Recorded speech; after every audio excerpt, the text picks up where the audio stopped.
The Vampire King's autistic son hadn't spoken in 3 years until Emma started reading to him. Everyone thought it was just routine therapy.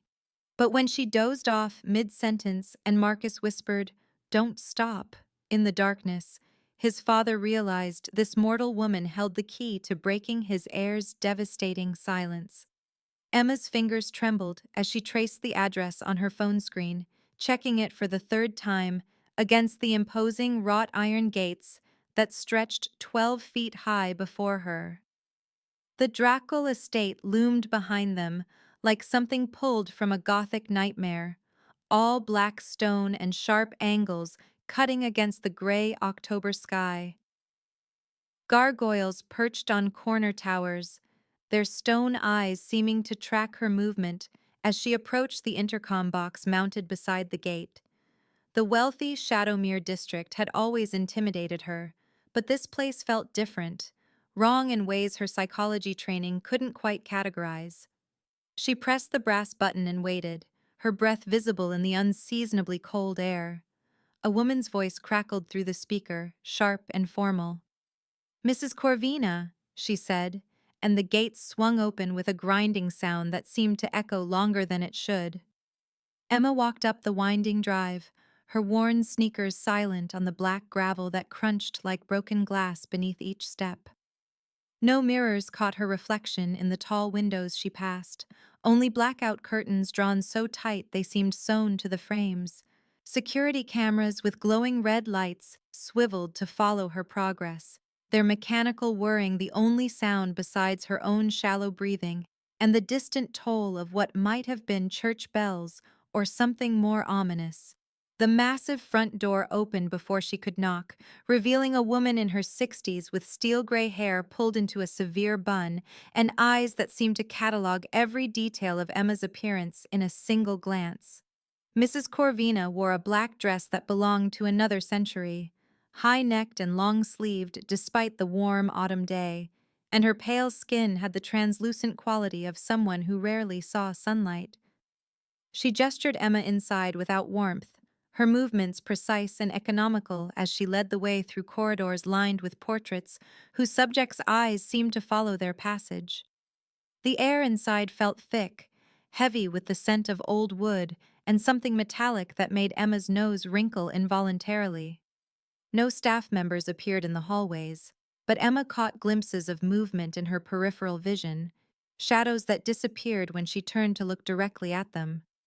Mrs. Corvina stopped before a heavy oak door carved with intricate symbols that might have been decorative, or might have been something else entirely. Something older and more purposeful than mere ornamentation. The interview room beyond contained no windows, only gas lamps that cast flickering shadows across dark mahogany furniture and shelves, lined with books whose titles were written in languages Emma couldn't identify. Mrs. Corvina settled behind a desk that seemed too large for the space, and gestured for Emma to take the chair opposite, its red velvet upholstery worn smooth by countless previous occupants. The questions began immediately, sharp and probing in ways that had nothing to do with typical employment interviews. "How did Emma feel about working with unusual children?" Mrs. Corvina asked, her pale eyes never blinking. Could she maintain confidentiality about family medical conditions and what she termed ancestral traditions, speaking the words with a weight that suggested they meant far more than simple cultural practices? Would Emma be comfortable working exclusively nocturnal schedules, arriving at sunset and leaving before dawn, no exceptions ever? The pay she mentioned made Emma's breath catch in her throat. $500 per night. Cash, no taxes, no questions about how she spent her time outside the estate.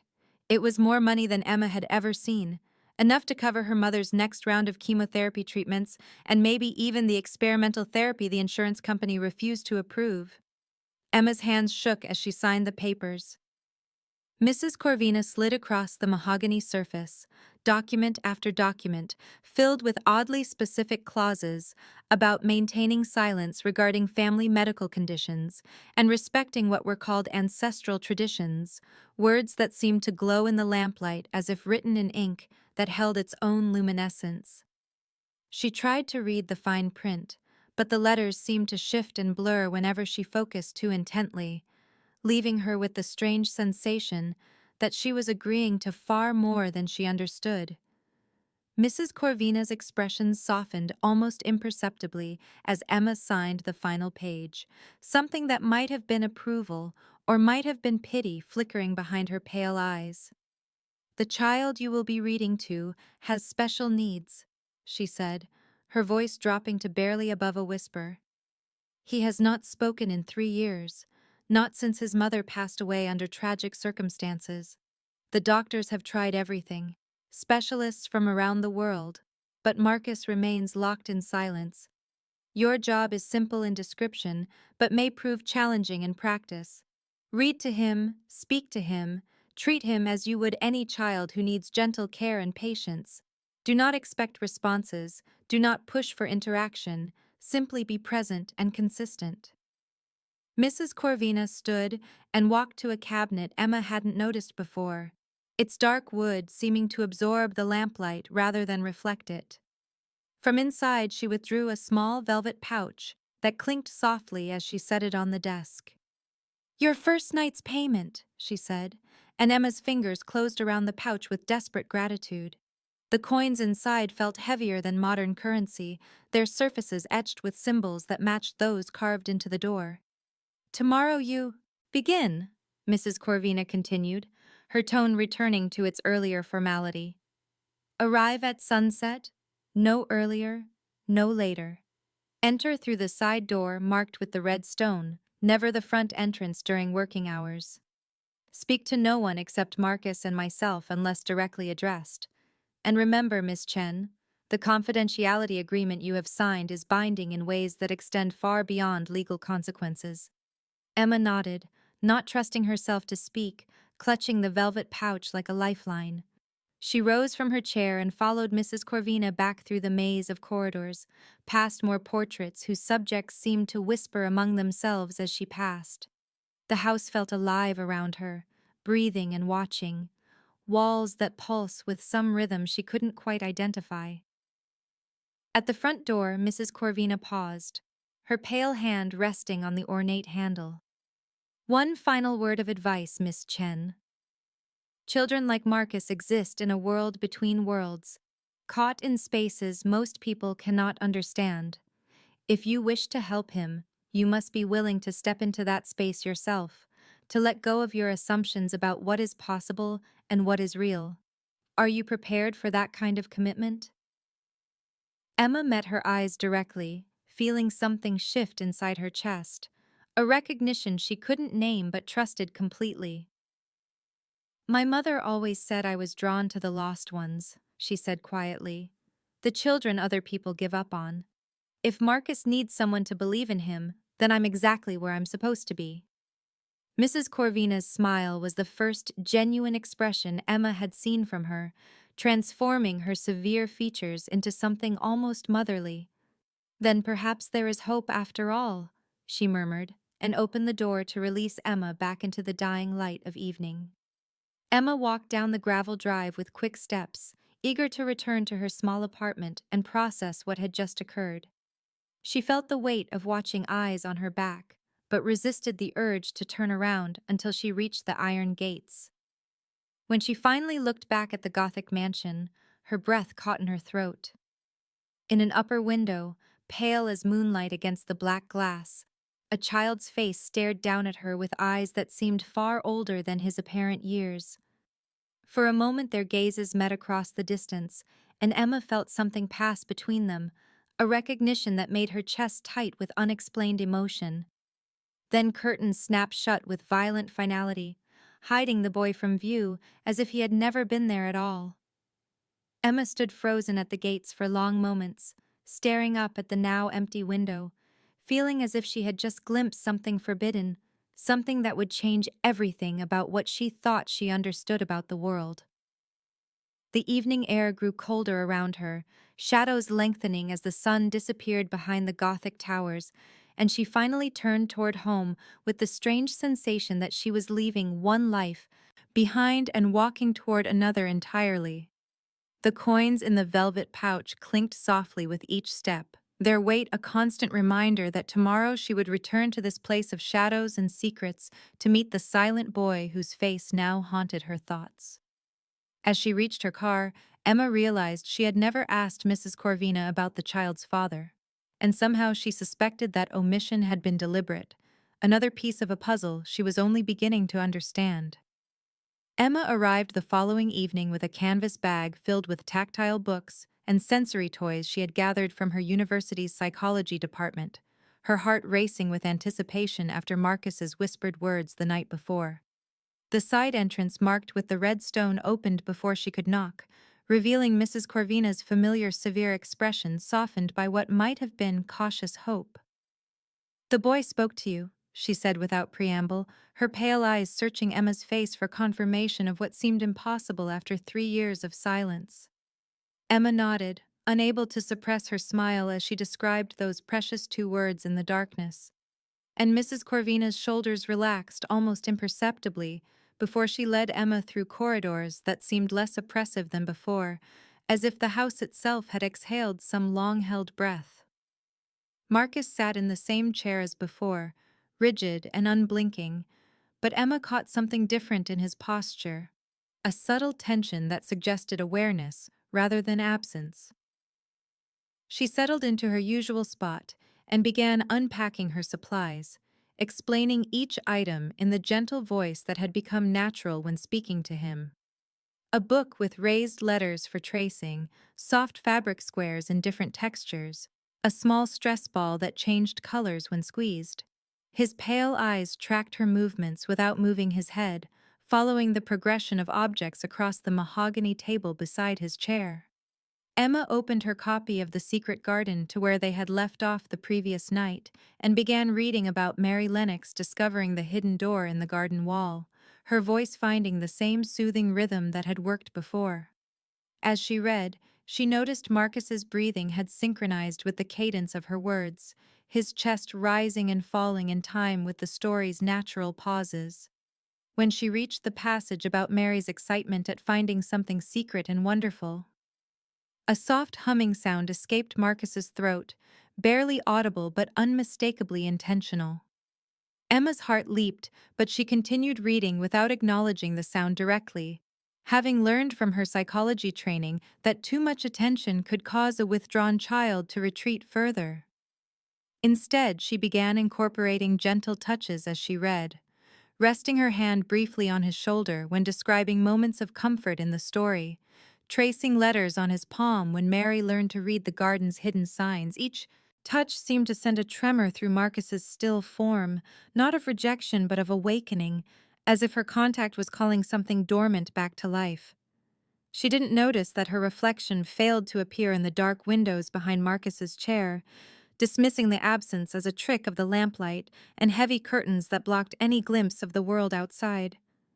Mrs. Corvina appeared silently in the doorway as Emma finished the evening's reading, carrying a small velvet box that she pressed into Emma's hands with unusual urgency. "For protection," she said cryptically, and Emma opened the box to find an ornate iron bracelet etched with symbols that matched those she had seen throughout the house. The metal felt warm against her skin as she fastened it around her wrist, heavier than its delicate appearance suggested.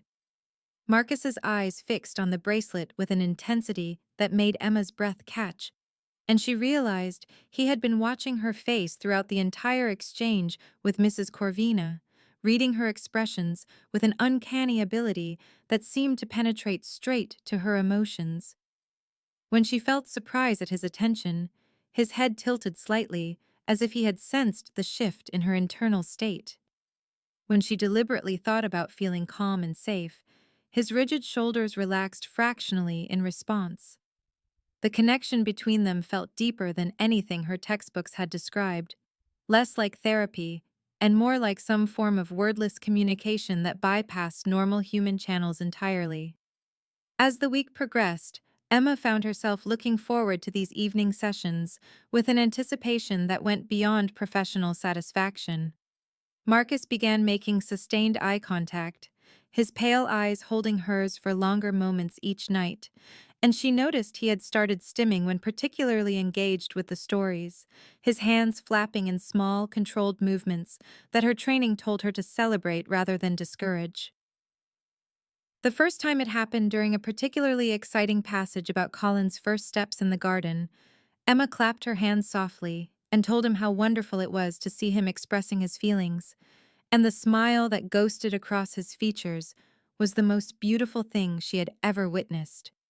His stimming became more frequent after that, a form of communication that told her when the stories resonated with him, when he felt safe enough to let his internal experience show externally.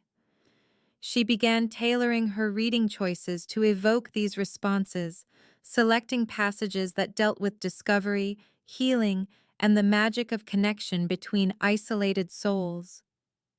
One evening, as she gathered her things to leave, Emma noticed deep scratches in the wood around Marcus's bedroom door, gouges that looked fresh and violent, as if something with claws had tried to break through the heavy oak. When she asked Mrs. Corvina about them the next night, the older woman's expression grew carefully neutral, as she explained that Marcus sometimes had digestive issues that caused him distress, and he occasionally acted out physically during these episodes. The explanation felt incomplete, especially when Emma noticed rust-colored stains on Marcus's sheets that Mrs. Corvina quickly bundled away before she could examine them more closely. The metallic scent she had noticed on her first visit seemed stronger in Marcus's room, clinging to the curtains and upholstery in ways that made her nose wrinkle involuntarily. But Marcus himself seemed healthier each night, more present and engaged, and Emma decided to trust the progress she could see rather than worry about mysteries she couldn't solve. Everything changed the evening Adrian Drackle finally revealed himself, appearing in the doorway of Marcus's room like something materialized from shadow and lamplight.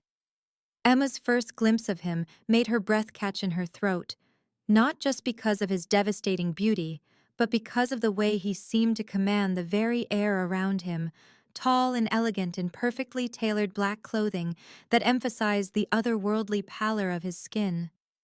His dark hair framed features that belonged in Renaissance paintings, all sharp angles and aristocratic bones, but his eyes held a weight of experience that seemed impossible for someone who appeared barely older than herself. He introduced himself as Marcus's father, recently returned from an extended business trip, and his voice carried the faintest trace of an accent she couldn't place, something that suggested old European nobility and formal education in languages that predated modern borders. Emma felt inexplicably nervous in his presence, not from fear, but from an awareness of power that seemed to radiate from him, like heat from a fire, making her acutely conscious of her own mortality in ways she had never experienced before. Adrian explained that Marcus's condition resulted from a combination of rare genetic disorders that required careful management of his environment, including the nocturnal schedule that kept him away from sunlight and the specialized diet that Mrs. Corvina prepared with ingredients Emma never saw arriving at the estate. He spoke of Marcus's needs with clinical precision, but she caught glimpses of deep emotion carefully controlled beneath his composed exterior. The way his hands clenched when he described his son's trauma, the brief flash of pain that crossed his features when he mentioned his late wife. Emma noticed that Adrian never ate or drank anything during their conversations, claiming stomach problems that required him to maintain strict dietary restrictions, and his skin held the same translucent quality as Mrs. Corvina's, as if neither of them spent any time in natural sunlight. When a heavy lamp began to topple from a side table during one of their conversations, Adrian's hand shot out with impossible speed to catch it before it could crash to the floor, his reflexes so quick that Emma's eyes couldn't track the movement. He covered the moment by claiming unusually good reflexes from years of martial arts training, but Emma filed the incident away with all the other small mysteries that surrounded the Drackle family. Despite her growing suspicions about the true nature of Marcus's condition, Emma couldn't deny the positive changes she witnessed each night. The boy's connection to his father was immediately apparent. the way his rigid posture relaxed when Adrian entered the room, how his eyes tracked his father's movements with obvious affection even when he couldn't speak. Adrian seemed to communicate with Marcus through subtle gestures and shared glances, a private language developed over years of necessary silence. Emma began staying later each evening, often finding herself dozing in the comfortable chair beside Marcus's bed as she read to him. The first time she woke to find Marcus gently stroking her hair with fingers that felt unnaturally cold against her scalp, she should have been concerned about appropriate boundaries, but something about the gesture felt natural and comforting rather than inappropriate. He seemed to sense when she was troubled about her mother's worsening condition or stressed about university deadlines, offering these small comforts without words. Her dreams during these brief naps grew increasingly vivid, filled with images of Gothic castles and shadowy figures that felt more like memories than imagination. She began to suspect that Marcus only truly rested during daylight hours, as she never found him sleeping during their evening sessions no matter how late she stayed. One night, while searching for a bathroom, Emma accidentally discovered Adrian's private study, its walls lined with legal documents written in multiple languages, many bearing official seals and signatures that looked centuries old rather than contemporary. She glimpsed references to vampire-human treaties and custody agreements before guilt forced her to retreat, but not before she noticed a large oil painting dominating one wall that made her blood freeze in her veins. The woman in the portrait had Emma's exact features, from the shape of her eyes to the curve of her smile, so perfect a match that it could have been Emma herself posing in period costume from another era. The nameplate read, Isabel Dracul, beloved wife and mother, and the dates listed a death that coincided exactly with Marcus's onset of selective mutism 3 years earlier. Emma fled the study with her heart pounding, understanding for the first time that her resemblance to Marcus's mother was not coincidental, but part of some larger pattern she was only beginning to comprehend. The next evening brought Emma's first panic attack in months, triggered by a phone call from the hospital about her mother's deteriorating condition and the insurance company's continued refusal to approve the experimental treatments that might save her life. She found herself sobbing in Marcus's room, unable to maintain the professional composure she usually brought to their sessions. Adrian appeared within moments as if summoned by her distress, settling beside her with unexpected gentleness and offering comfort in a voice that seemed to resonate through her bones. His presence calmed her racing heart in ways that defied rational explanation, and when his cool hand touched her forehead, she felt safer than she had in months, protected by something far more powerful than normal human strength. Marcus watched this interaction with obvious fascination, mimicking his father's protective posture and reaching out to pat Emma's arm with the same careful gentleness Adrian had shown. It was the most initiative Emma had seen from the boy, proof that he was learning to recognize and respond to others' emotional needs through watching his father's example. The family dynamic that emerged during this crisis felt natural despite its unconventional nature. Three isolated souls finding connection through shared care and understanding. Emma woke the following morning to discover she had slept through dawn in Marcus's room, and her blood turned to ice water when she found both Adrian and Marcus collapsed in their chairs, barely conscious and unnaturally pale, even by their usual standards. She reached for her phone to call emergency services, but Mrs. Corvina appeared instantly to stop her, explaining with urgent whispers that both father and son suffered from severe photosensitivity that required specialized medical attention from doctors who understood their unique conditions. The older woman quickly drew the heavy curtains tighter and ushered Emma toward the door, promising that their private physicians were already on the way and that exposure to even indirect sunlight could prove fatal to both patients. Emma left the estate that morning with her mind reeling from questions she couldn't ask and answers she wasn't sure she wanted to hear, carrying with her the image of Marcus's unconscious face turned toward the window, where thin streams of morning light had begun to penetrate the blackout curtains. His skin already showing signs of some reaction, she had never seen in any medical textbook, as if the very touch of dawn was poison to his system. And now's the time to stop and subscribe to our channel. If you enjoyed this video, don't forget to like it and drop a comment telling us where you're watching from. It's always amazing to see how far these tales travel across the world. Now let's continue. Emma returned to the Dracula estate that evening, with her mind churning through every strange detail she had witnessed over the past weeks, determined to demand answers about the daylight incident and the growing list of impossibilities that surrounded Marcus and his father. She found Adrian waiting in the main library, his pale features drawn with exhaustion and something that looked like resignation, as if he had been expecting this confrontation and had finally accepted its inevitability. The formal sitting room felt different in the lamplight, shadows deeper and more alive, and Emma noticed for the first time that none of the ornate mirrors scattered throughout the house actually reflected anything at all, their surfaces dark and empty as black water. Adrian gestured for her to sit, but she remained standing, crossing her arms and meeting his ancient eyes with determination that surprised them both with its intensity. "I know something is wrong here," she said without preamble, her voice steady despite the way her heart hammered against her ribs. "Marcus has no reflection. You both collapse at sunrise. Mrs. Corvina talks about protection and ancestral traditions, like they mean something more than family customs. Your son needs help, but not the kind any normal doctor could provide, and I think you know exactly what I am talking about." Adrian studied her face for long moments, weighing something behind his dark eyes, and when he finally spoke, his voice carried the weight of centuries Emma was only beginning to understand. "You are correct, Miss Chen. Nothing about this situation is normal, and perhaps it is time you learned the truth about what Marcus truly is, what I am, and why your presence here was never the coincidence you believed it to be."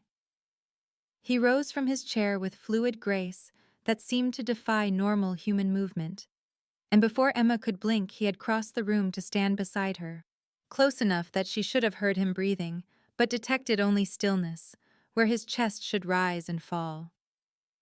Adrian smiled, and Emma saw fangs extend from his canine teeth, sharp and gleaming in the lamplight, transforming his aristocratic features into something beautiful and terrible and utterly inhuman.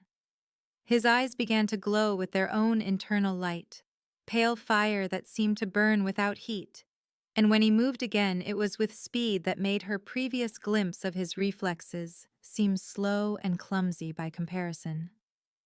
He appeared across the room instantaneously, then back beside her, then lifting a massive oak table with one hand, as if it weighed nothing at all, before setting it down without disturbing the crystal glasses arranged on its surface.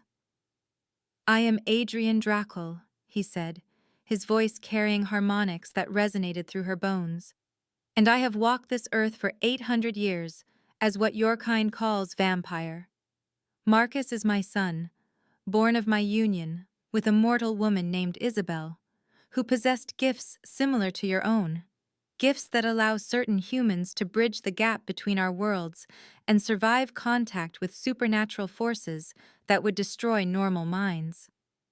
Emma felt her knees weaken, but forced herself to remain standing, her psychology training kicking in to help her process information that should have sent her fleeing in terror, but instead filled her with a strange sense of pieces finally clicking into place. "That explains the dietary restrictions," she said, her voice surprisingly calm, "and the nocturnal schedule and why Marcus seems to sense my emotions so clearly." Adrian nodded, something like relief crossing his features at her pragmatic response. "Marcus is caught between two worlds, neither fully human nor fully vampire, and his trauma has blocked the supernatural abilities that should have manifested years ago. He needs blood to complete his transition and gain full access to his heritage, but he has been refusing all sustenance except what Mrs. Corvina manages to disguise in other foods, making him weaker each day." Emma absorbed this information with the same clinical detachment she brought to studying case files, her mind already working through implications and potential solutions rather than dwelling on the impossibility of the situation. "What does he need from me?" she asked, and Adrian's expression shifted to something that might have been wonder. Most humans who learn our nature either flee in terror or become obsessed with the power they think we represent. But you ask practical questions about how to help a child in need. This is why my subconscious was drawn to protect you, why you resemble my late wife so closely that Mrs. Corvina gasped when she first saw your photograph. There are bloodlines among humans that produce natural bridges between our worlds, and you carry those genetic markers that make you capable of understanding and accepting what Marcus truly is. The sound of alarms suddenly pierced the evening air, sharp electronic wails that seemed to come from every direction at once, and Adrian's face went rigid with an expression Emma had never seen before, something beyond fear and approaching desperation. "They have found us," he said, his voice tight with controlled panic.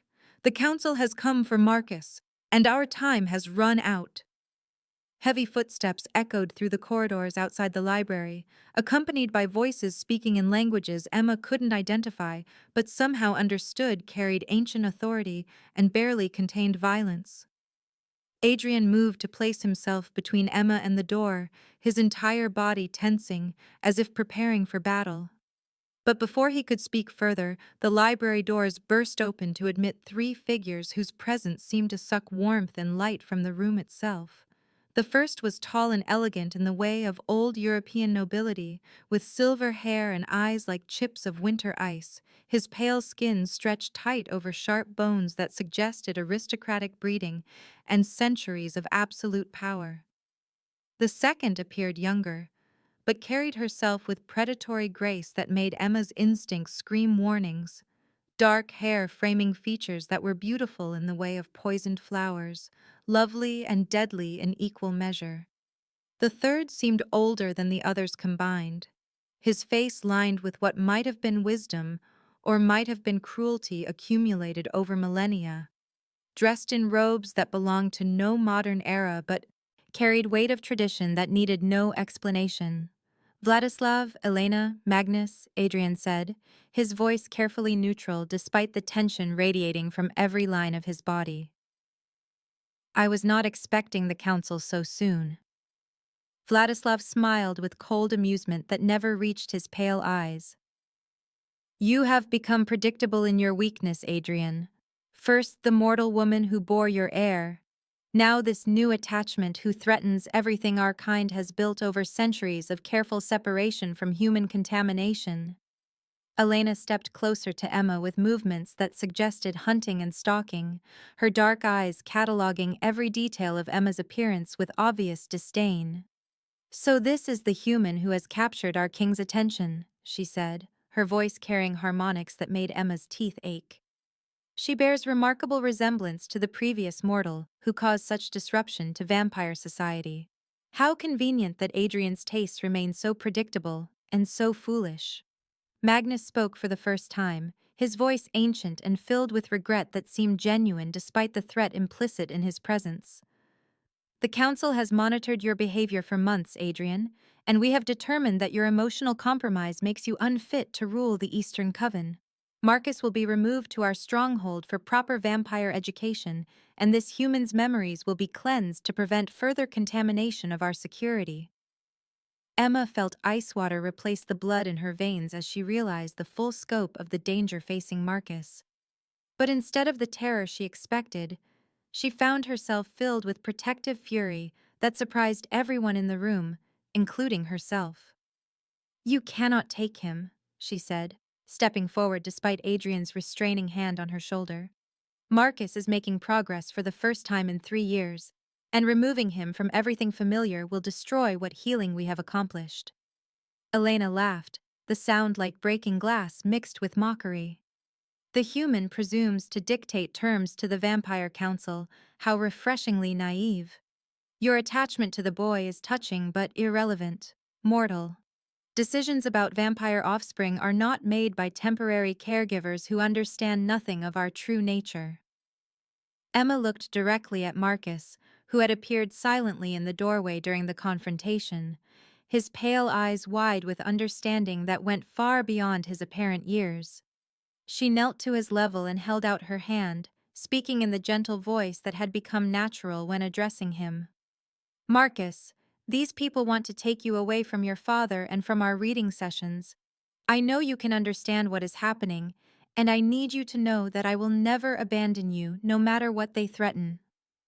The boy moved toward her with careful steps, his gaze never leaving her face, and when he reached her side, he took her outstretched hand in both of his cold ones. Emma stays, he said clearly, his young voice carrying absolute certainty that silenced every other conversation in the room. The council members exchanged meaningful glances that spoke of communication Emma couldn't detect, and Vladislav's expression hardened into something approaching outright hostility. The child speaks at last, but his words only prove how thoroughly he has been corrupted by human sentiment. This attachment will be severed before it can cause further damage to his development. Magnus stepped forward with obvious reluctance, his ancient features creased with what might have been genuine sorrow. Adrian, you have 72 hours to make your choice. Surrender your crown and submit to council authority, allowing us to properly educate Marcus and cleanse this human's memories, or watch us take more direct action to protect vampire society from the chaos your emotional compromises threaten to unleash. The price of continued defiance will be the permanent removal of everything you claim to love, and this time there will be no appeals to ancient laws or bloodline privileges that might offer protection. Emma felt Adrian's hand tighten on her shoulder, and saw something shift in his expression, ancient power rising to meet the council's threat with force that made the air itself seem to thicken with potential violence. But before he could respond, Magnus raised his hand in a gesture that carried finality beyond argument. 3 days, Adrian. Use them wisely, for they may be the last your son spends in your care. The 3 council members departed as suddenly as they had arrived, leaving behind only the lingering scent of old blood and older power. And Emma found herself alone with Adrian and Marcus in a library that now felt more like a war room than a place of quiet learning. Adrian turned to Emma with eyes that held centuries of pain and desperate hope in equal measure. They will return in 3 days to destroy everything I have tried to build, he said quietly. And I fear that this time, even my love for my son may not be enough to save him from the fate they have planned. Emma looked between father and son, seeing the fear they both tried to hide and the deep connection that bound them together, despite the trauma that had driven Marcus into silence, and made a decision that would change everything about the life she had thought she understood. Then we have 3 days to prove them wrong, she said with determination that surprised them all. Tell me everything I need to know about vampire politics and ancient laws, because I am not going anywhere, and Marcus is not going to face this alone. The following evening, Adrian led Emma through corridors of the estate she had never seen before, past hidden doors and down stone steps that seemed to descend far deeper than the mansion's foundation should have allowed, into chambers that spoke of centuries rather than decades, and purposes that went far beyond normal human domesticity. He began her education in vampire society with the kind of clinical precision she had once applied to psychological case studies, explaining power structures and political alliances that stretched back to the fall of empires, whose names she recognized only from history books. Adrian was not simply a powerful vampire, but the last surviving member of a bloodline that had maintained balance between supernatural and human worlds for over a millennium, serving as a bridge between species that would otherwise tear each other apart in their fear and misunderstanding. His death or abdication would leave a power vacuum that other vampire lords would fight to fill, potentially exposing their existence to human authorities who were not prepared to accept the reality of supernatural citizens living among them. Emma learned that Marcus's mixed heritage made him both precious and dangerous to vampire society, a unique bridge between worlds that could either unite the species or destroy the careful separation that had kept both sides safe for centuries. The council feared that Adrian's emotional attachments made him vulnerable to human manipulation, and they pointed to Isabel's death as proof that loving mortals led inevitably to weakness and exposure that threatened all vampire kind. But Emma had spent years studying trauma and healing, and she recognized that Adrian's capacity for love was not weakness, but the very strength that made him effective as a leader who could understand both human and vampire needs. She suggested a third option that surprised Adrian with its bold simplicity. Instead of surrendering or fighting, they would prove that Marcus was thriving under current care by demonstrating his progress to the council in ways they could not dismiss or ignore. Mrs. Corvina appeared in the underground chambers, carrying weapons that looked like they belonged in museums, but felt deadly and immediate in the lamplight. And Emma learned that the stern housekeeper was far more than she appeared to be. A former vampire hunter who had dedicated her life to protecting innocents from supernatural threats. Mrs. Corvina had allied herself with Adrian decades earlier, when she realized that some vampires were trying to coexist peacefully with humanity rather than prey upon it. She began training Emma in supernatural defense techniques, teaching her to recognize and counter vampire abilities, while Adrian worked with Marcus to unlock the supernatural powers that trauma had blocked for 3 years. Emma discovered she possessed rare psychic abilities that allowed her to calm supernatural minds and ease the violent impulses that defined vampire nature, explaining not only her success with Marcus, but also Adrian's inexplicable attraction to her presence. Ancient vampire law included provisions for human keepers who could serve as bridges between worlds. Individuals with psychic gifts strong enough to withstand vampire influence while offering emotional stability that few supernatural beings could achieve alone. The castle's hidden chambers revealed weapons and allies accumulated over centuries, proof that Adrian had been preparing for this confrontation longer than anyone realized, and that his apparent isolation had been strategic rather than accidental. Emma threw herself into training with the same intensity she had once brought to her graduate studies, learning to recognize vampire abilities and counter them with psychic techniques that felt as natural as breathing once she stopped questioning their impossibility. Marcus began practicing with powers he had inherited but never used, discovering he could sense emotions across great distances and influence human minds with gentle suggestion rather than the violent domination typical of full vampires. His mixed heritage allowed him to access vampire strength and speed while retaining human empathy and moral flexibility, making him potentially more powerful than pure vampires who were limited by their predatory instincts. Adrian taught Emma vampire history and political structure while she helped Marcus integrate his dual nature, and for the first time since Isabel's death, the three of them began to function as a true family unit rather than isolated individuals bound together by circumstance and necessity. The evening before the council's deadline, Vladislav appeared alone in Emma's apartment, having bypassed every security system and magical protection as if they were mere suggestions rather than barriers. He sat in her living room with casual elegance that made his presence seem natural despite the impossibility of his arrival, and when Emma returned from visiting her mother in the hospital, she found him reading one of her psychology textbooks with apparent interest.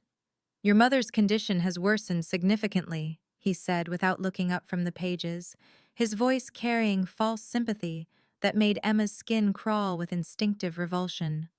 "The experimental treatments she needs are extraordinarily expensive and currently beyond your financial reach, despite Adrian's generous compensation for your services." Emma forced herself to remain calm despite the terror that threatened to overwhelm her rational mind, recognizing that Vladislav's presence in her private space was both threat and opportunity, depending on how skillfully she could navigate the encounter. "What do you want?" she asked, settling into the chair across from him as if entertaining supernatural visitors was a normal part of her evening routine. Vladislav smiled with predatory satisfaction that revealed fangs sharper and more pronounced than Adrian's, his pale eyes fixed on her face with an intensity that suggested he was reading far more than her surface expressions. "I want to offer you a deal, Miss Chen. Disappear quietly from the Drackle estate, return to your normal life, and your mother's cancer treatments will be fully funded by anonymous benefactors with resources far beyond anything Adrian could provide. All medical expenses, experimental therapies, private nurses, whatever she needs to recover completely." Emma felt her heart skip as she realized the full implications of his offer, understanding that the council had been monitoring her life far longer than she had suspected, and that her mother's illness was being used as leverage in supernatural politics that had nothing to do with human needs or desires. "The price is simply walking away from Marcus and never looking back," Vladislav continued, his voice soft with mock gentleness that fooled no one. "A small sacrifice for a mortal woman to save the life of the person who matters most to her in this world. Refuse this generous offer, and I can guarantee that both your mother and the Drackle family will suffer consequences that extend far beyond anything you have yet imagined." Emma sat across from Vladislav in the estate's formal parlor, her hands folded calmly in her lap, while her mind raced with the implications of his offer. Knowing that every word spoken in this room was being recorded by the hidden surveillance system Adrian had revealed to her the night before. The ancient vampire counselor lounged in his chair with predatory grace, his pale eyes studying her face for any sign of weakness as he outlined the benefits of accepting his proposal to disappear quietly from Marcus's life. "Your mother's cancer treatments would be fully funded," he said with silky persuasion. "The experimental therapy the insurance companies refuse could begin immediately, and you could return to your normal human existence without the burden of supernatural complications that will only grow more dangerous with time." Emma let her expression show carefully calculated consideration, while internally cataloging every detail Vladislav revealed about the council's fears and motivations, understanding that this conversation was as much about gathering intelligence as it was about rejecting his manipulative bargain. She learned that the council's opposition to Adrian stemmed not just from his power, but from his revolutionary vision of vampire-human cooperation, a future that threatened the carefully maintained separation that had protected their kind for millennia. Vladislav's voice carried grudging respect as he described Adrian's influence among younger vampires who increasingly questioned the old isolationist policies, and Emma realized that her presence at the estate represented far more than a threat to one vampire's emotional stability, but a symbol of the changing world the council desperately wanted to prevent. When she pressed him about Isabel's death, Vladislav's composure slipped enough to reveal the truth he had probably never intended to share. Adrian's late wife had been developing a serum that would allow vampires to walk safely in sunlight, he admitted with barely contained fury, a discovery that would have fundamentally altered the balance of power between supernatural and human worlds. "We could not allow such contamination of our nature," he said, the word contamination dripping with centuries of prejudice and fear. "Isabel died because she represented change, because she dared to imagine a future where vampires were not bound by the limitations that had defined their existence since the beginning of recorded history." Emma felt her blood turn to ice as she understood the full scope of what Marcus had witnessed that terrible night. Not just his mother's death, but the deliberate destruction of hope for his own future integration of his dual nature. As Vladislav continued his pitch, Emma made what she knew was a calculated risk, allowing her voice to waver with apparent uncertainty while she gathered more information about the council's structure and decision-making processes. She discovered that their authority rested on ancient laws that had not been challenged in centuries, that their power derived from fear rather than legitimate governance, and that even among the three counselors, significant divisions existed about how to handle Adrian's growing influence. Vladislav clearly commanded Elena's support through some combination of shared ambition and personal history, but Magnus remained uncommitted, bound by duty to uphold vampire law, but increasingly uncomfortable with the council's authoritarian methods. Emma let herself appear to seriously consider his offer while filing away every weakness he inadvertently revealed, every crack in the council's unified facade that might be exploited when the final confrontation arrived. She had learned enough from Adrian about vampire psychology to understand that Vladislav's confidence came from centuries of humans accepting supernatural authority without question, and she intended to use his underestimation of human strategic thinking against him when the moment was right. The meeting ended with Emma requesting time to consider his proposal, playing the role of a frightened young woman overwhelmed by forces beyond her understanding, while internally she planned how to use everything she had learned against the council's plans. Vladislav left the estate believing he had planted seeds of doubt that would grow into compliance, never suspecting that Emma had been recording every word he spoke for Adrian's later analysis. That evening, as Emma reviewed the surveillance footage with Adrian and Mrs. Corvina, she felt a fierce satisfaction at having turned Vladislav's manipulation tactics back on him, proving to herself that she could think strategically when Marcus's safety depended on her actions. But their sense of victory was short-lived, shattered when Marcus suddenly convulsed in his chair, his small body going rigid as supernatural energies he couldn't control coursed through his developing vampire abilities. Emma rushed to his side instinctively, her hands finding his face as she spoke his name in the gentle voice that had always calmed him before. The moment her skin touched his, the seizure stopped as if a switch had been thrown, his pale eyes focusing on hers with desperate gratitude as his breathing slowly returned to normal. Adrian knelt beside them both, his own hands shaking as he checked Marcus for injuries, and Emma saw terror in the vampire king's eyes that reminded her that beneath his supernatural power lay a father's heart that could be broken by watching his child suffer. The psychic connection between Emma and Marcus had never been more apparent than in that moment, her touch providing an anchor that his overwhelmed nervous system desperately needed to find stability.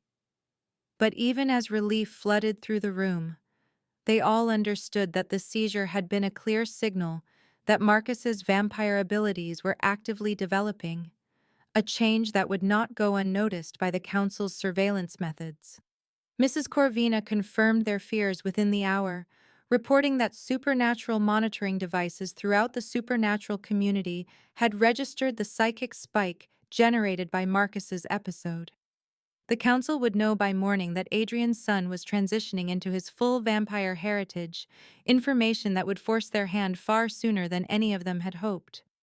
With their timeline collapsed from weeks to days, Adrian made the decision to share with Emma the full scope of vampire law and customs that governed their situation, spreading ancient texts across his study table while explaining the legal precedents that might protect Marcus from the council's interference.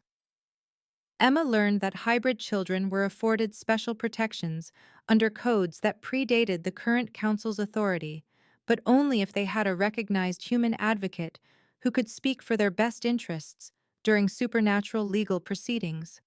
The role was called keeper in the ancient texts, a position that had historically been filled by psychic humans who served vampire nobility as advisors and protectors of vulnerable family members.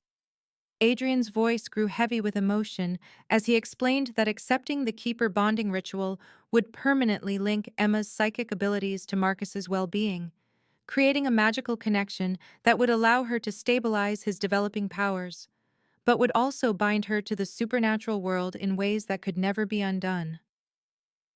The ritual itself was unlike anything Emma had ever imagined.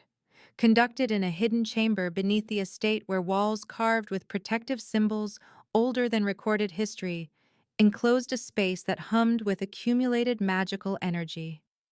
Adrian guided her through the ancient words, while Mrs. Corvina prepared the ceremonial implements, but Emma found herself focusing not on the formal aspects of the ritual, but on the profound sense of rightness that filled her as she formally accepted responsibility for Marcus's welfare. As the magical bonds formed between them, Emma experienced flashes of Adrian's memories, seeing through his eyes the joy of Marcus's birth, the perfection of those early years when Isabel's love had created a sanctuary of happiness within the Gothic walls of the estate. She felt Adrian's devastating grief when vampire politics destroyed that sanctuary, witnessed his desperate attempts to protect Marcus from the trauma that had stolen his voice and his sense of safety in the world.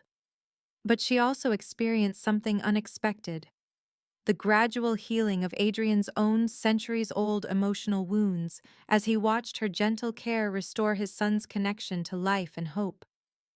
The bonding ritual revealed truths Emma had never suspected about her own nature, showing her that the empathy she had always considered simply part of her personality was actually a manifestation of psychic abilities that had been unconsciously active throughout her life. Her success with difficult children, her ability to sense emotional needs that others missed, her natural instinct for providing exactly the kind of comfort traumatized souls required, all of it stemmed from gifts that had been passed down through generations of women who had served supernatural families as healers and protectors. The revelation recontextualized her entire life, explaining why she had always felt drawn to cases other therapists considered hopeless, why she could establish connections with children who had shut out the rest of the world.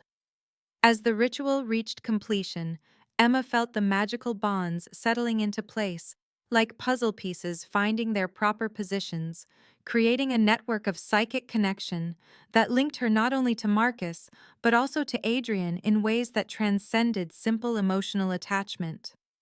She could sense Marcus's developing vampire abilities as they struggled to integrate with his human consciousness, and she understood that her role as his keeper would involve helping him navigate that integration without losing the essential parts of his humanity that made him who he was.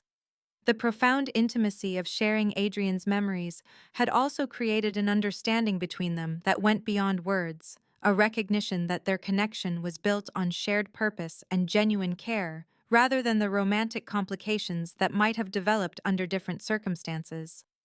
But their moment of triumph was cut short when alarms throughout the estate began sounding, signaling that Elena and Magnus had arrived ahead of schedule with news that changed everything about their situation. The two counselors entered Adrian's study with expressions that mixed urgency with barely contained hostility, and Elena's first words confirmed Emma's worst fears about the consequences of her newly revealed heritage. "We know what she is," Elena announced without preamble, her pale eyes fixed on Emma with a mixture of fascination and revulsion. "The bloodline records show her ancestry clearly now that we know where to look, descendants of the psychic healers who served the old royal houses before the compact banned such alliances. Her very existence represents a violation of laws that have protected our separation from human affairs for 5 centuries." Magnus stepped forward with obvious reluctance, his weathered features showing the strain of enforcing decisions he clearly disagreed with, but his voice carried the weight of absolute authority as he delivered the council's ultimatum. "The hybrid child may live under our protection if his keeper accepts formal bonding with all its restrictions and obligations," he said, each word carefully measured and final. "But if she refuses to submit to our governance, both she and the child represent threats to supernatural security that cannot be permitted to continue." Emma felt the weight of their attention like a physical pressure, as Elena elaborated on what formal keeper status would entail, restrictions that would effectively end her human life, even while preserving her physical existence. She would be magically bound to the estate grounds, aging at a drastically reduced rate, but unable to leave or maintain relationships with humans who might be endangered by knowledge of supernatural affairs. Her mother would be told she had died in an accident, her university career would end, her entire human identity would be erased to protect the secrecy that vampire survival depended upon. The choice they offered was not really a choice at all, Emma realized, but a carefully structured trap designed to force her compliance through emotional blackmail.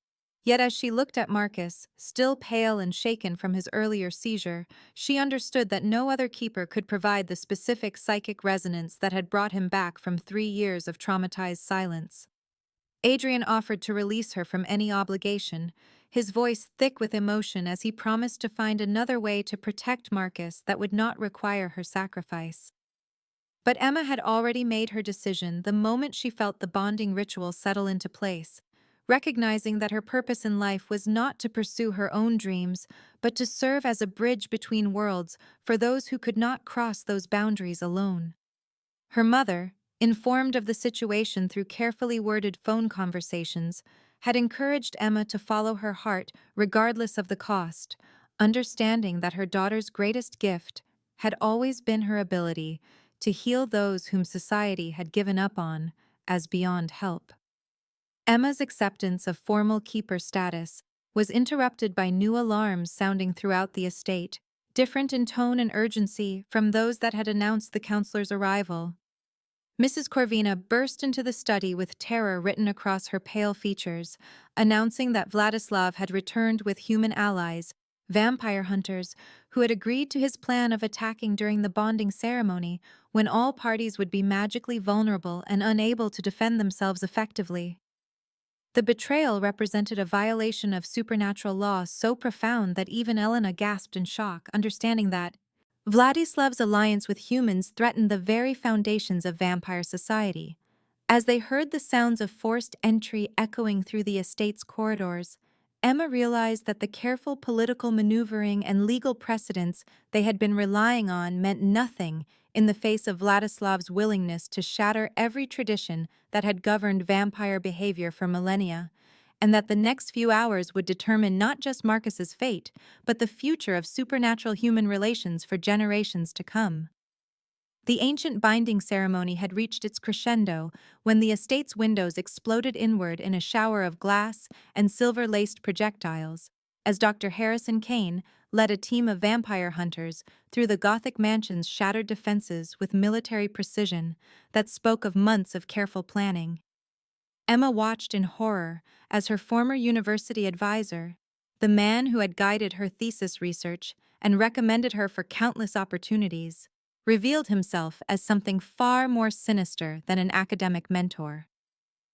Kane's familiar face was twisted with zealous determination as he directed his team through the corridors with intimate knowledge of the estate's layout, proving that Emma's employment here had never been the coincidence she had believed, but part of an elaborate scheme to place a human asset inside vampire society's most protected sanctuary. The hunters moved with coordinated efficiency that suggested extensive training in supernatural combat, their weapons gleaming with silver coating and strange technological modifications that hummed with electromagnetic energy designed to disrupt vampire abilities. Kane himself wore body armor, etched with symbols that made Emma's newly awakened psychic senses recoil in pain. Protective wards that had been specifically crafted to shield humans from the mental influence that vampires relied upon in combat situations. His voice carried across the estate's great hall with triumphant satisfaction as he called out instructions to his team, directing them to secure the hybrid child while eliminating any vampires who resisted their mission. Emma felt the incomplete bonding ceremony torn apart as magical energies scattered like broken glass throughout the sacred chamber, leaving her caught between human and supernatural states with abilities she barely understood and couldn't fully control. Adrian moved with centuries of combat experience, his movements flowing like deadly water as he engaged multiple hunters simultaneously while trying to reach Marcus's position in the upper floors of the estate. But even his supernatural speed and strength were challenged by weapons designed specifically to counter vampire advantages, silver-tipped projectiles that could wound him grievously, and electromagnetic fields that disrupted his enhanced reflexes. Mrs. Corvina fought beside him with skills that revealed her former life as a vampire hunter herself, her knowledge of their tactics and equipment proving invaluable as she directed Adrian away from the most dangerous traps Kane's team had prepared throughout their infiltration route. Elena and Magnus found themselves forced into an alliance with their former adversary as the immediate threat of human discovery trumped their political differences. Ancient vampire law demanding that all supernatural beings unite against external threats to their continued existence. But the hunters had come prepared for vampire resistance. Their technology specifically designed to neutralize the speed and strength advantages that had protected vampire society for millennia. Emma realized with sickening clarity that Kane had been manipulating her from the very beginning, using her genuine concern for Marcus to gather intelligence about the estate's defenses and the family's routines. Her mother's cancer treatments, she now understood, had been funded by Kane's organization as leverage to ensure her compliance when the time came for this assault. Every conversation about her work, every casual question about the Drackle family's habits, had been part of a comprehensive intelligence-gathering operation designed to make tonight's attack possible. Kane's ultimate goal became clear as he cornered Emma in the ceremonial chamber, his familiar professorial voice explaining his organization's mission with the same tone he had once used to discuss psychological theories in university classrooms. They wanted to weaponize vampire abilities through hybrid children like Marcus, using their unique physiology to create a serum that would give humans supernatural powers without the traditional weaknesses that vampires carried. Marcus represented the key to their research, a living bridge between species whose blood contained genetic information that could revolutionize their understanding of supernatural biology. Kane revealed that his hunters had been studying vampire-human hybrids for decades, but Marcus was the first they had discovered with the perfect genetic balance necessary for their experimental protocols. Emma felt her world collapse as she understood the full scope of the betrayal, realizing that everyone she had trusted outside the supernatural community had been working toward this moment, when Marcus would become a laboratory specimen in service of human ambition. The choice Kane offered her was stark in its simplicity: complete her transformation into a full keeper, gaining the magical protection that would save Marcus, but requiring hours of vulnerable ceremony that they simply did not have, or remain human and retain the mobility to fight beside Adrian with abilities she was only beginning to understand. The incomplete bonding had left Emma in a liminal state where her psychic powers were stronger than ever before, but unstable, capable of incredible feats, but likely to burn out her human nervous system if pushed beyond carefully measured limits. She could feel Marcus's terror through their partially formed connection, his young mind crying out for help as hunters secured him with restraints designed to contain supernatural strength. Adrian's anguish bled through their shared bond as he realized his son was being taken despite all his careful preparations and centuries of accumulated power. Emma made her choice in the space between heartbeats, understanding that Marcus needed her mobile and fighting rather than safely transformed and helpless to intervene in his immediate danger.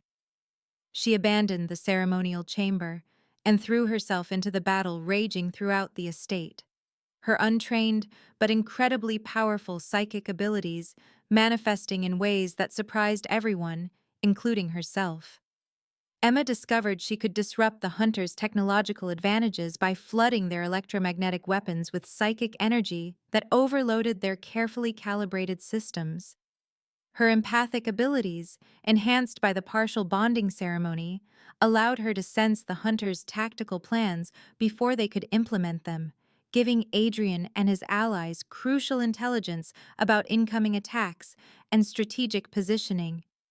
But despite their unified resistance, the sheer number of hunters and their technological superiority proved overwhelming, and Emma watched in horror as Marcus was carried from the estate in specially designed containment equipment that neutralized his developing vampire abilities. Kane's victory speech as he departed with his prize made Emma's blood freeze with its casual cruelty, his promise to torture Marcus until the child provided the biological samples necessary for their research, delivered with the same academic detachment he had once applied to discussing psychological case studies.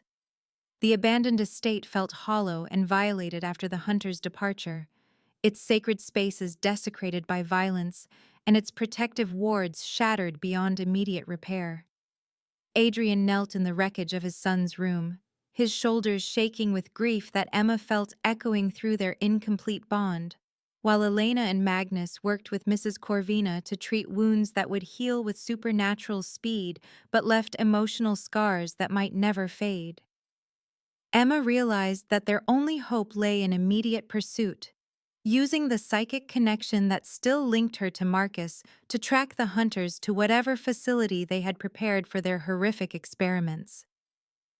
The rescue mission that followed tested every skill Emma had developed and several she discovered only under extreme pressure, as she and Adrian infiltrated Kane's research facility with the desperate urgency of parents fighting to save their child. Emma's psychic abilities proved crucial in bypassing the facility's supernatural detection systems, her human nature allowing her to approach undetected, while her enhanced empathic senses mapped the building's layout through the emotional signatures of everyone inside.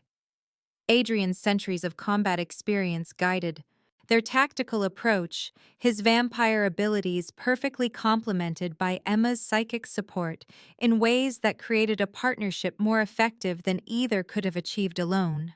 They found Marcus strapped to a medical table in a sterile laboratory that reminded Emma of horror movies, his small body connected to monitoring equipment that tracked every biological function while extractors prepared to harvest blood samples for analysis. The child's eyes found Emma's the moment she entered the room, and the relief that flooded through their psychic connection gave her strength she didn't know she possessed. Marcus had been using his developing vampire abilities to resist Kane's experiments, his young mind instinctively fighting against the intrusion with supernatural defenses that were slowly killing him through exhaustion and psychic feedback. Emma realized that completing her keeper transformation would allow her to share Marcus's supernatural resilience, potentially saving his life by providing the psychic anchor he desperately needed to stabilize his overwhelmed nervous system. Adrian offered his own life in exchange for Marcus's freedom when Kane arrived with reinforcements to stop their rescue attempt, his willingness to sacrifice himself proving that he had learned to value others above the power that had defined his existence for centuries. But Emma refused to accept any solution that required losing someone she loved, her determination to save everyone sparking innovations in her psychic abilities that surprised even the ancient vampires who thought they understood the limits of human potential. The battle that erupted in Kane's laboratory pushed all of them beyond their known capabilities, Emma's empathic powers, allowing her to coordinate Adrian's attacks, while simultaneously providing psychic interference that disrupted the hunter's weapon systems. Marcus, inspired by Emma's courage and his father's protective fury, began speaking for the first time in complete sentences, his young voice calling out tactical information that proved crucial to their escape attempts. But Kane had prepared for vampire rescue attempts, activating a supernatural containment field that trapped all vampires within the facility while allowing his human hunters complete freedom of movement. The energy barrier that surrounded the building was specifically designed to prevent supernatural beings from phasing through walls or using enhanced speed to escape, creating a prison that even Adrian's centuries of experience could not overcome through conventional means. Emma realized she was their only hope precisely because her incomplete transformation had left her technically human despite her enhanced abilities, allowing her to move freely, while her vampire family remained trapped by Kane's technological marvel.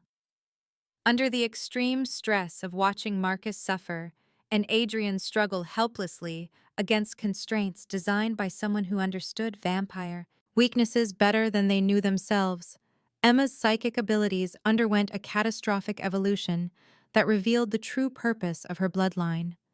The power that flooded through her nervous system was unlike anything she had experienced before, not just the ability to calm supernatural minds, but to actively reshape magical energy itself. She discovered she could disrupt the containment field by flooding it with psychic resonance that overloaded its supernatural detection systems, while simultaneously enhancing Adrian's abilities beyond their normal limits by serving as a psychic amplifier for his vampire powers. Marcus drew strength from her psychic support and began accessing vampire abilities that even Adrian hadn't known were possible, his hybrid nature allowing him to channel both human creativity and supernatural power in combinations that defied traditional understanding of either species' limitations. The child who had been silent for 3 years found his voice not just in words, but in psychic communication that linked all three of them in a network of shared consciousness more intimate than any family bond Emma had ever imagined possible. Kane's facility became a battleground where the old rules of supernatural human conflict were rewritten by a family that refused to accept the limitations others tried to impose upon them.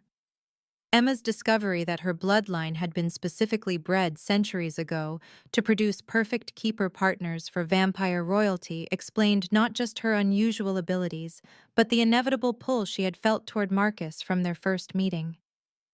Her psychic evolution was designed to respond to her vampire family's needs, creating new capabilities as circumstances demanded them, turning Kane's experiments into the catalyst for awakening powers that had been dormant in her genetic code. Marcus saved Emma from a hunter's attack by instinctively using vampire speed to intercept a silver-tipped projectile aimed at her heart, his protective instincts proving that the family bonds between them had transformed three isolated individuals into a unified force stronger than the sum of their individual capabilities.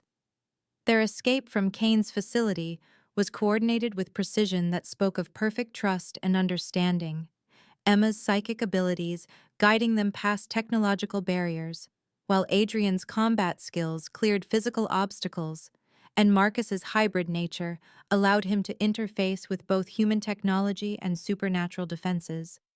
But their victory was incomplete, as Kane's final act of spite was to broadcast recorded footage of their supernatural abilities to news networks around the world, threatening to expose vampire society unless Adrian surrendered his kingdom and submitted to human authority.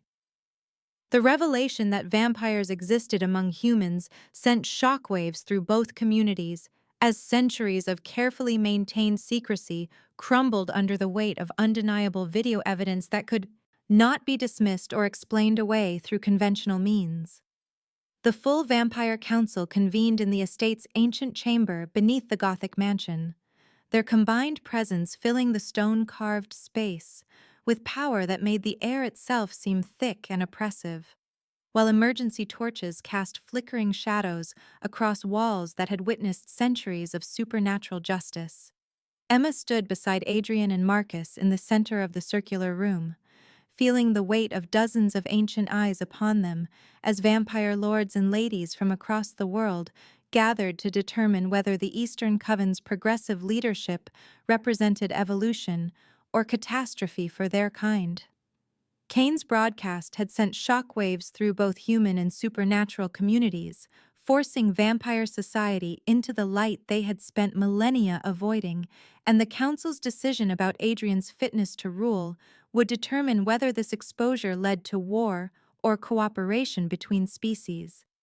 Magnus took his place as chief adjudicator with obvious reluctance, his weathered features showing the strain of presiding over a trial that could reshape supernatural society forever, while Elena and Vladislav flanked him at the ceremonial table with expressions that revealed nothing about their internal allegiances or political calculations. Emma felt her partially completed keeper transformation humming through her nervous system as she prepared to defend not just her own worthiness, but the entire concept of vampire-human cooperation that her presence represented. The formal accusations against Adrian rang through the chamber with centuries of accumulated authority, charges of emotional compromise and reckless endangerment that threatened everything vampire society had built through careful isolation from human affairs. Vladislav's betrayal had ironically strengthened Adrian's position by proving that traditional isolationist policies were failing to protect vampire interests. His alliance with human hunters representing exactly the kind of exposure and vulnerability the Council had always claimed to prevent.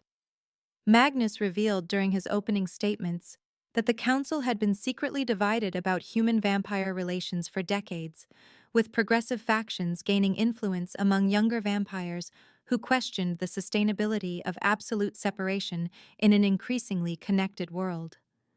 Elena surprised everyone by stepping forward to testify on Adrian's behalf, her voice carrying emotional weight as she admitted that she had secretly supported his progressive views for centuries, but had feared the political consequences of opposing Vladislav's isolationist agenda. The revelation that even conservative council members had harbored doubts about traditional policies shifted the entire tone of the proceedings, transforming what should have been Adrian's trial into a broader examination of vampire society's future direction. Emma's turn to testify brought her face to face with centuries of vampire prejudice and fear, ancient beings who had survived by viewing humans as either prey or threat, struggling to accept the possibility of genuine partnership between species. Her partially awakened keeper abilities manifested involuntarily under their scrutiny, psychic energy radiating from her in waves that calmed the supernatural tensions crackling through the chamber like electrical storms. The demonstration of her natural ability to ease vampire aggression and promote rational discourse proved more effective than any verbal argument about the benefits of human-vampire cooperation. Marcus's testimony became the trial's turning point, his young voice carrying across the stone chamber as he spoke publicly for the first time since witnessing his mother's death 3 years earlier. His words, carefully chosen but delivered with genuine emotion, described his healing journey and the ways Emma's presence had restored his connection to both his vampire and human heritage. The child who had been silent for so long proved through his articulate testimony that hybrid children represented evolution rather than contamination, their unique perspective offering insights that neither purely human nor purely vampire minds could achieve alone. Emma watched with pride as Marcus explained how her reading sessions had helped him process trauma while awakening supernatural abilities he had been too frightened to explore. His courage in facing the assembled council proving that he had inherited his father's leadership qualities along with his mother's empathic gifts. The formal vote that followed revealed divisions within vampire society that went far deeper than anyone had suspected, with progressive council members emerging from centuries of careful silence to support Adrian's vision of measured integration with human civilization. But the split decision that resulted satisfied no one completely, Adrian retaining his crown by the narrowest possible margin, while Emma and Marcus faced the requirement to prove their bond through a final trial that would either validate their partnership or destroy them both. The complete keeper transformation ritual that served as their final test was unlike anything recorded in vampire law for over 5 centuries, requiring Emma to undergo magical bonding while Marcus experienced his full vampire transition simultaneously, their psychic connection serving as anchor for both dangerous processes. The ancient chamber was cleared of all observers except Adrian, Magnus, and Mrs. Corvina, the magical energies involved in dual transformation considered too volatile for larger audiences to witness safely. Emma felt her human nervous system stretching to accommodate psychic abilities that expanded exponentially as the ritual progressed, her consciousness broadening to encompass not just Marcus's emotional state, but the complex web of supernatural energies that flowed through vampire society like an invisible circulatory system. Marcus's vampire transition was gentler than traditional awakenings because of Emma's psychic support, her presence allowing him to access supernatural abilities without losing the essential humanity that made him unique among hybrid children. Adrian could only watch helplessly as both people he loved most faced potential death, his centuries of accumulated power useless to protect them during a process that required their individual strength and mutual trust to survive. The transformation revealed deeper truths about Emma and Marcus's bond that even they had not fully understood, her role extending far beyond calming his autism-related sensitivities to actually helping him integrate his dual nature into a coherent sense of self. Emma's emergence from the complete ritual brought with it enhanced psychic abilities that made her previous talents seem pale by comparison, along with the extended lifespan and magical protection that would allow her to serve as Marcus's keeper for centuries to come. But she retained her human empathy and emotional flexibility, the qualities that made her effective in bridging supernatural and human perspectives, remaining intact despite her magical enhancement.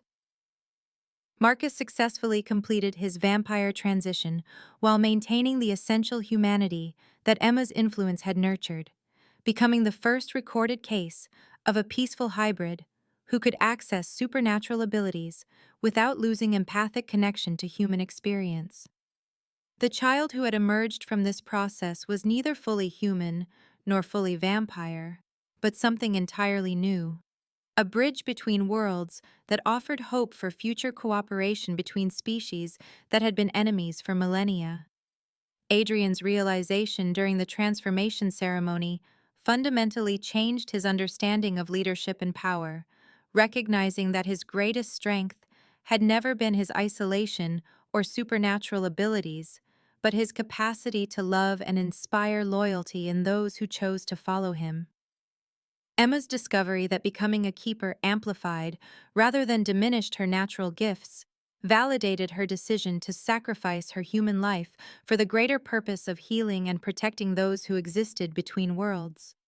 But their moment of triumph was shattered when alarms throughout the estate announced that Cain had escaped from supernatural custody and was launching a final assault on the Gothic mansion with backup forces recruited from human military units sympathetic to his anti-vampire agenda.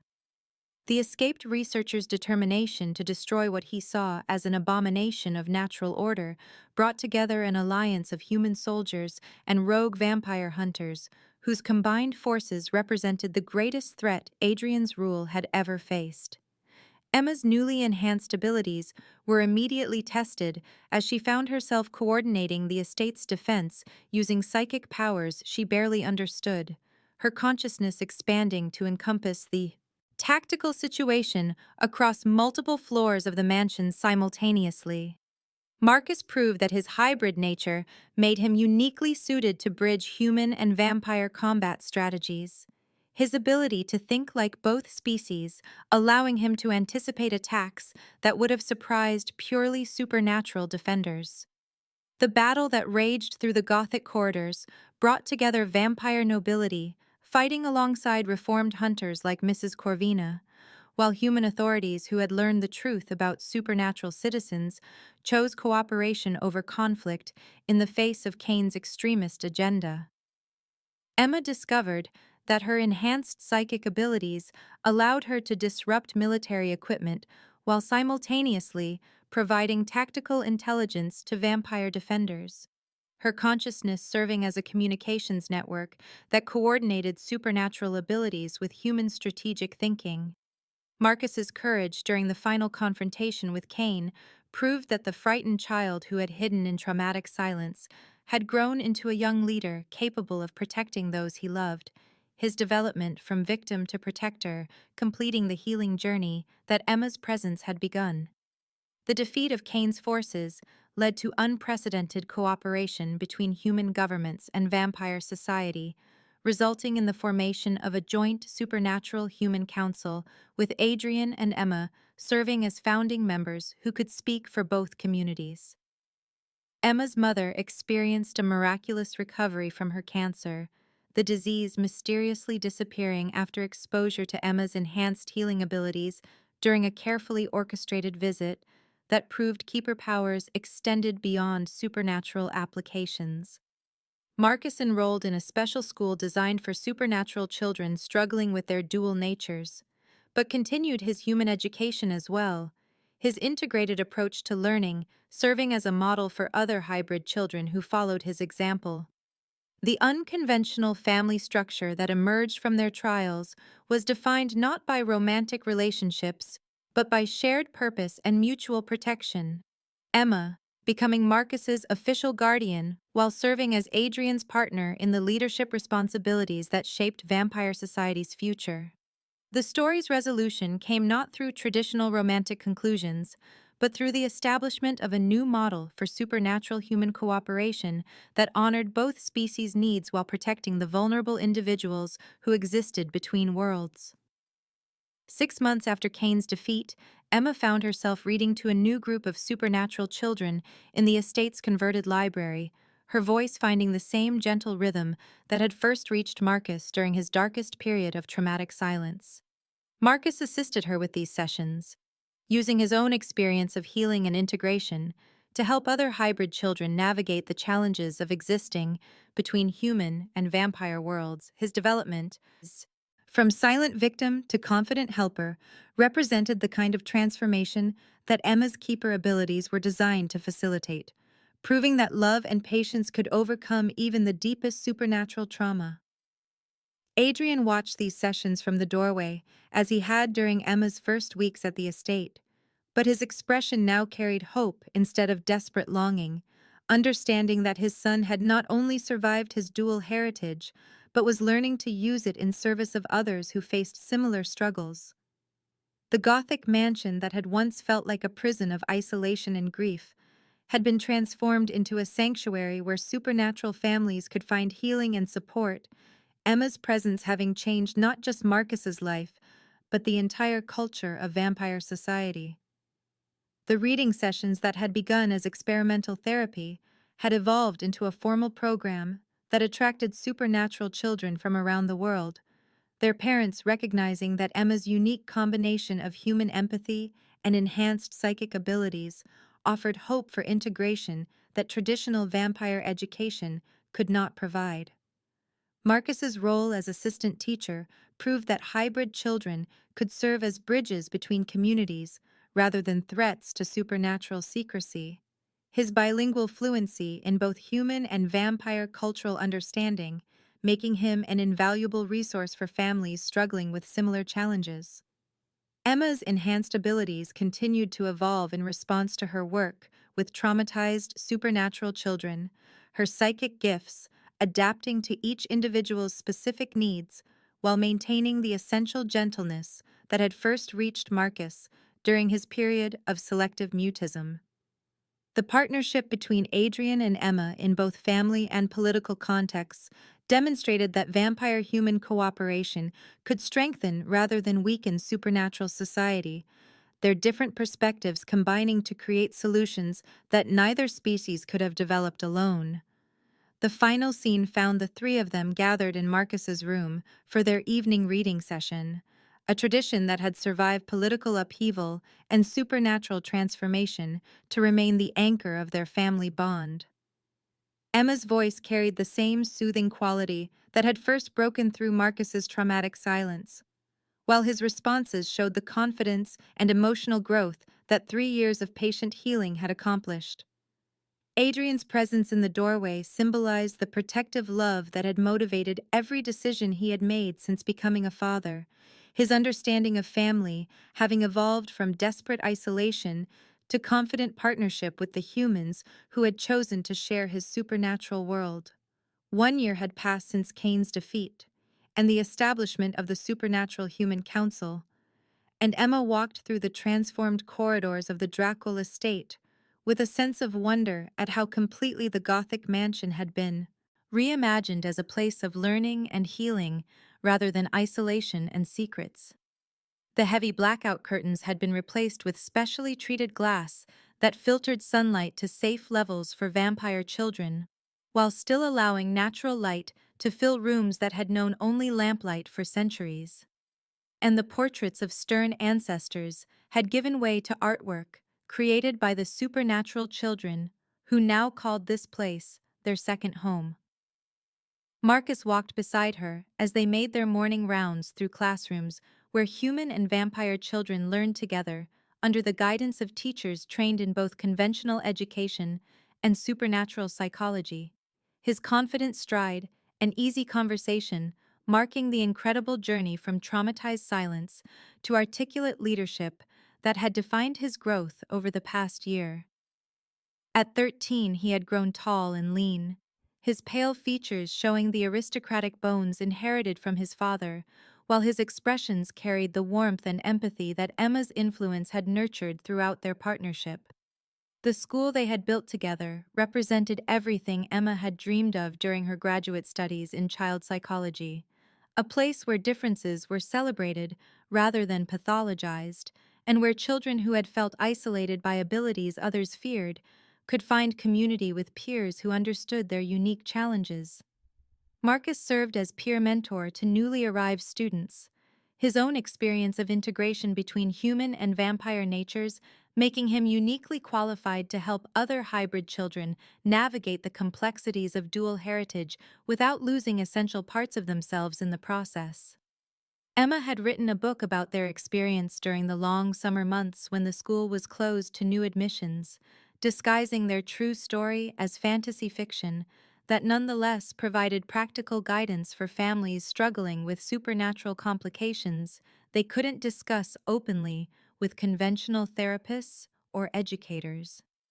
The book had found its way to families across the world through carefully maintained networks of supernatural communities, offering hope and concrete strategies for parents who had believed their children were beyond help. Her mother visited regularly now, having embraced her role as unofficial grandmother to Marcus with the same fierce protectiveness she had once directed toward Emma's own childhood struggles, and her recovery from cancer had been so complete that she served as living proof of the healing potential that emerged when human and supernatural communities worked in partnership rather than opposition. The evening reading sessions that had begun as experimental therapy for one traumatized child had evolved into a beloved tradition that anchored each day's learning activities, with Emma gathering children from both worlds in the estate's great library to share stories that helped them process their experiences and imagine futures where their differences became sources of strength rather than shame. Marcus often assisted with these sessions, his clear young voice picking up narratives when Emma paused to address individual children's questions or concerns, his natural teaching ability proving that his healing journey had equipped him to guide others facing similar challenges. Adrian had transformed vampire governance through laws that protected hybrid children and formally recognized keeper partnerships, establishing precedents that ensured future generations would not face the isolation and persecution that had defined supernatural society for centuries. His relationship with Emma had evolved beyond traditional categories into something that honored both their individual strengths and their shared commitment to building bridges between communities that had been enemies for too long. They were partners in leadership who brought different perspectives to every decision, co-parents to Marcus, whose love had created the foundation for everything else they had accomplished, and deeply connected souls, who had discovered that their purpose lay in healing divisions that others had accepted as permanent features of the supernatural landscape. Adrian's presence at the evening reading sessions spoke to how completely his understanding of strength and leadership had changed. The vampire king who had once ruled through isolation and fear, now finding his greatest power in the gentle authority that came from fostering growth and healing in the children who would inherit the world he was working to improve. Marcus had grown into a confident young man whose regular speech and easy social interactions would have seemed impossible during those first months of traumatic silence. His ability to help other autistic children understand their gifts as enhanced perception, rather than limiting differences, marking the completion of his own journey from victim to healer. His dual nature allowed him to serve as interpreter between human emotional complexity and vampire instinctual clarity, making him an ideal bridge between communities that had struggled to understand each other's motivations and needs. The children who gathered for evening story time represented the future that Emma and Adrian were working to create, human and vampire students whose friendships crossed species lines with the natural ease of childhood, unencumbered by centuries of accumulated prejudice and fear. Emma's voice still carried the same gentle cadence that had first reached Marcus during his darkest period, but now it addressed a circle of faces that reflected every variation of supernatural heritage and human background, all united by their shared experience of being different in ways that required understanding rather than correction. The stories she chose increasingly came from their own experiences rather than published books. Tales of children who had learned to embrace abilities that others feared and families who had chosen love over prejudice when faced with circumstances that challenged everything they thought they understood about the world. As evening settled over the estate and the last rays of filtered sunlight faded from the library windows, Emma found herself growing drowsy in the comfortable chair that had become as familiar as her own bed, the rhythm of her own reading voice combining with the day's accumulated exhaustion to pull her toward the kind of peaceful sleep she had never experienced before, finding her place in this unconventional family. Marcus noticed her eyelids growing heavy and smoothly took over the narrative without missing a beat, his confident voice carrying the story forward, while Adrian moved quietly around the library, dimming gas lamps to the soft glow that best suited vampire children's enhanced night vision. The three of them had created something entirely new in the supernatural world, a family bound not by blood or ancient law, but by conscious choice and shared commitment to healing and growth. Their love expressed through daily acts of protection and nurturing that transformed individual trauma into collective strength. Marcus's voice carried clearly through the lamp-lit library as he continued the evening's story, his words weaving between fantasy and reality in ways that helped his young audience process their own experiences of existing between worlds that often seemed incompatible. Emma stirred in her chair as consciousness returned gradually, her psychic abilities automatically monitoring the emotional atmosphere of the room and finding only the contentment and security that marked successful healing from the trauma that had brought most of these children to their program. The story Marcus was telling drew from their own journey, a tale of a young prince who had lost his voice, but found it again through the patient love of a teacher who saw his silence as protection rather than defiance, and a father who learned that true strength came from vulnerability rather than isolation. Adrian watched from his position beside the library's tall windows, his expression holding the wonder of someone who had lived for centuries without believing that happiness was possible for those who carried supernatural burdens, his love for Emma and Marcus visible in every protective gesture and gentle smile. The letter that arrived the following morning brought news of another supernatural family in crisis, a young werewolf pack whose children were struggling with transformations that traditional pack wisdom couldn't address. And Emma felt the familiar stirring of purpose that had guided every major decision since she first answered the mysterious job posting that had brought her into Marcus's life. Marcus read the letter over her shoulder with the kind of calm competence that would have seemed impossible during his years of traumatic silence, his immediate suggestion that they invite the family for a visit, proving that he had internalized the lessons of healing and bridge building that defined their shared mission. Adrian joined their impromptu planning session with proposals for expanding the estate's facilities to accommodate more diverse supernatural needs, his political connections within vampire society making it possible to create safe spaces for children whose abilities might otherwise make them targets for those who feared change and integration. The work they had begun with one traumatized child was expanding into a movement that could reshape supernatural society's relationship with human civilization, their success with Marcus proving that love and patience could overcome even the deepest magical trauma when applied with wisdom and consistency. Emma looked around the breakfast table where her unconventional family gathered each morning to plan their day's activities, seeing in Marcus's animated discussion of teaching techniques and Adrian's careful attention to security considerations, the foundation of something that could outlast any individual crisis and provide hope for generations of supernatural children yet to be born.